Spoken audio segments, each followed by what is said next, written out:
Question ہے کہ ہر ماں کے پیر تلے جنت ہوتی ہے، تو پھر ابو لہب کی بیوی کے پیر بھی تلے جنت ڈالے نا.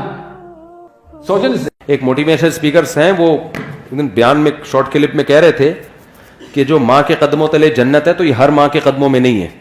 بعض لوگ بات ایسی کرتے ہیں کہ وہ علم صحیح نہیں ہوتا، جس کی وجہ سے معاشرہ غلط سمت میں جانا شروع کر دیتا ہے.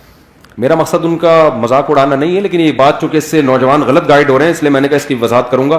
موقع آ گیا تو وضاحت کرنے کا موقع مل رہا ہے.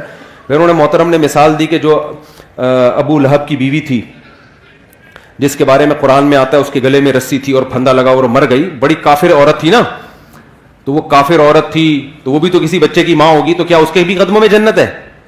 تو یعنی وہ بتا رہے تھے کہ ہر ماں کے قدموں میں جنت نہیں ہوتی بھائی، ماؤں کی بھی دو قسمیں ہوتی ہیں، کچھ اچھی ہوتی ہیں کچھ بری ہوتی ہیں. یہ غلط گائیڈنس ہو رہی ہے. ہر ماں کے قدموں تلے جنت ہے، چاہے وہ کافر بھی ہو. بات یہ کہ وہ ماں کے قدموں میں ماں کے لیے جنت نہیں ہے. کس کے لیے جنت ہے؟ اولاد کے لیے جنت.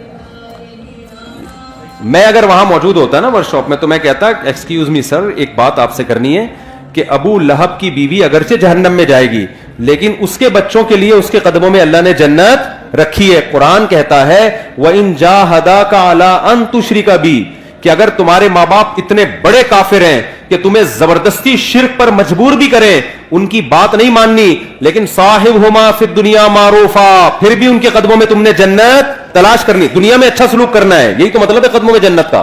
تو آج کل اولادیں ویسے ہی ماں باپ کو نہیں پوچھ رہی ہیں. اس طرح کی تقریریں آئیں گی تو پھر اپنے ابا اماں میں عیب تلاش کریں گے. وہ ہر بچہ جا کے دیکھا یار میری اماں تو یہ بھی کام غلط ہے، میری اماں کا تو یہ بھی حرکت ٹھیک نہیں ہے، تو اس کا مطلب میری اماں خود ہی جنتی نہیں ہے، تو اس کے پاؤں میں کہاں سے جنت آ گئی؟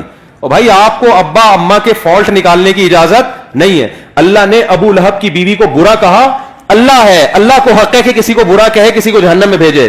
ابو جہل کی بیوی یا ابو لہب کی بیوی کی جو اولاد تھی اس کو شریعت نے یہی پابند کیا کہ تم نے اپنے ماں باپ کے احسانات کا بدلہ دینے کی کوشش کرنا ہے اور تم نے ان کے ساتھ اچھا سلوک کرنا ہے.